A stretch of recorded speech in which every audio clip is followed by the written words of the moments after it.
Assalamualaikum warahmatullahi wabarakatuh. Perkenalkan, nama saya Ras Aroyo dengan NIM C1C018102. Di sini saya akan menjelaskan materi tentang komunikasi informasi akuntansi. Materi yang pertama itu ada teori komunikasi. Jadi dalam pengertian lebih luas, komunikasi itu sendiri adalah proses mempertukarkan informasi antara dua atau lebih sistem yang ada dalam suatu lingkungan umum. Sistem ini dapat berupa individu, organisasi sosial, hewan, dan mesin. Informasi pada umumnya didefinisikan sebagai materi atau energi berpola yang mengurangi ketidakpastian dalam perilaku masa depan dari sistem-sistem yang saling berinteraksi. Materi selanjutnya itu ada fungsi komunikasi. Jadi menurut para ahli, di sini fungsi komunikasi terdiri dari 4. Yang pertama itu ada pengendalian, yang kedua motivasi, yang ketiga itu pengungkapan emosional, dan yang terakhir itu ada informasi. Materi selanjutnya itu ada model-model komunikasi. Di sini model-model komunikasinya terdiri dari 6. Yang pertama itu ada model Laswell, yang dimana model tersebut sangat sederhana. Yang kedua itu ada model Shannon-Weaver, merupakan gangguan ke dalam proses komunikasi. Yang ketiga itu ada model SMCR-Berlo, yang memiliki beberapa kesalahan yang sama seperti model sebelumnya. Yang keempat itu ada model Westcott-Machlean. Model ini memiliki sejumlah implikasi penting. Model yang kelima itu ada model pemusatan komunikasi. Dan model yang terakhir itu ada satu model komunikasi yang merupakan pengungkapan atas maksud pesan yang disampaikan. Jadi dari keenam model-model komunikasi yang sudah saya jelaskan, yang paling penting itu salah satunya adalah satu model komunikasi. Materi selanjutnya itu ada hal-hal mendasar dalam komunikasi. Yang pertama itu ada arah komunikasi. Komunikasi dapat mengalir secara vertikal atau lateral. Dimensi vertikal itu dapat dibagi lebih lanjut menjadi komunikasi ke atas dan ke bawah. Komunikasi ke atas itu sendiri merupakan komunikasi yang mengalir ke suatu tingkatan yang lebih tinggi dalam kelompok atau organisasi. Komunikasi ke bawah itu merupakan komunikasi yang mengalir dari satu tingkat dalam suatu kelompok atau organisasi ke tingkat yang lebih rendah. Sedangkan komunikasi lateral adalah komunikasi yang terjadi di antara anggota kelompok kerja pada tingkatan yang sama. Yang kedua itu ada jaringan formal dan informal.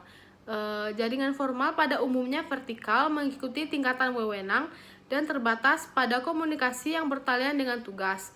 Sebaliknya, jaringan informal itu seperti selentingan, biasanya bebas untuk bergerak ke segala arah, melompati tingkatan wewenang dan kemungkinan besar memenuhi kebutuhan sosial dari anggota kelompok karena mempermudah penyelesaian tugas.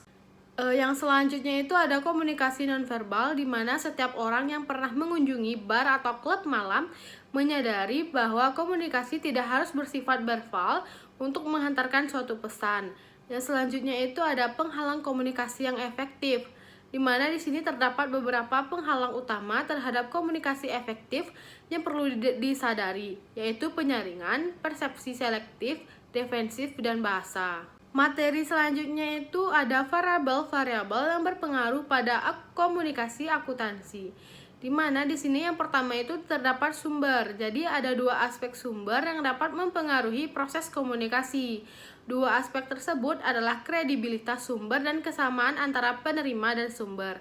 Yang kedua itu ada pesan. Jadi di sini diasumsikan bahwa isi adalah informasi atau materi keuangan yang berkaitan dengan kebijakan manajemen dan bahwa sistem kode adalah bahasa dari sumber dan penerima. Elemen-elemen dari pesan adalah kata-kata, kalimat, paragraf, angka, statistik, tabel, dan grafiknya. Jadi hal-hal tersebut tentu saja bervariasi dengan saluran yang berbeda.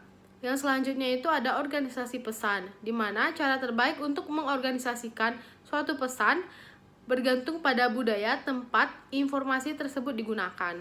Yang selanjutnya itu ada perlakuan pesan, di mana informasi akuntansi sebaiknya berulang, pengulangan, peningkatan pemahaman atas materi. Yang selanjutnya itu ada saluran. Jadi secara ringkas, akuntansi membangun mekanisme untuk umpan balik ke dalam proses dan menggunakan saluran yang lebih sesuai untuk menyampaikan pesan dan dampak yang diinginkan kepada penerima melalui laporan secara teknis. Yang selanjutnya itu ada penerima, di mana di sini pada umumnya semakin serupa penerima dan sumber mengenai faktor-faktor ini, maka semakin mudah dan semakin efektif komunikasi tersebut. Dan yang selanjutnya itu ada analisis penerima, di mana pengetahuan mengenai penerima dapat digunakan untuk mendesain pesan yang lebih efektif dan menyampaikannya melalui saluran yang paling sesuai. Selanjutnya itu ada analisis jaringan. Jadi pada dasarnya penjelasan struktur komunikasi dari suatu organisasi dihasilkan dengan memeriksakan arus informasi antar komponen dari sistem tersebut. Yang terakhir itu ada umpan balik, di mana umpan balik itu merupakan pesan yang dikirim oleh penerima kepada sumber dalam menanggapi pesan awal. Umpan balik memungkinkan terjadinya pertukaran ide. Materi yang terakhir itu ada masalah-masalah terbaru dalam komunikasi. Jadi di sini masalah-masalah terbaru dalam komunikasi itu terdiri dari 4. Yang pertama itu ada penghalang komunikasi pria dan wanita. Yang kedua, komunikasi yang benar secara politis. Dan yang ketiga itu komunikasi lintas budaya. Dan yang terakhir ada komunikasi elektronik. Terima kasih. Itu saja penjelasan materi singkat dari saya mengenai komunikasi informasi akuntansi. Jika saya terdapat kesalahan maupun kekurangan, saya mohon maaf. Terima kasih atas partisipasinya. Saya tutup dengan wabillahi taufiq wal hidayah. Wassalamualaikum warahmatullahi wabarakatuh.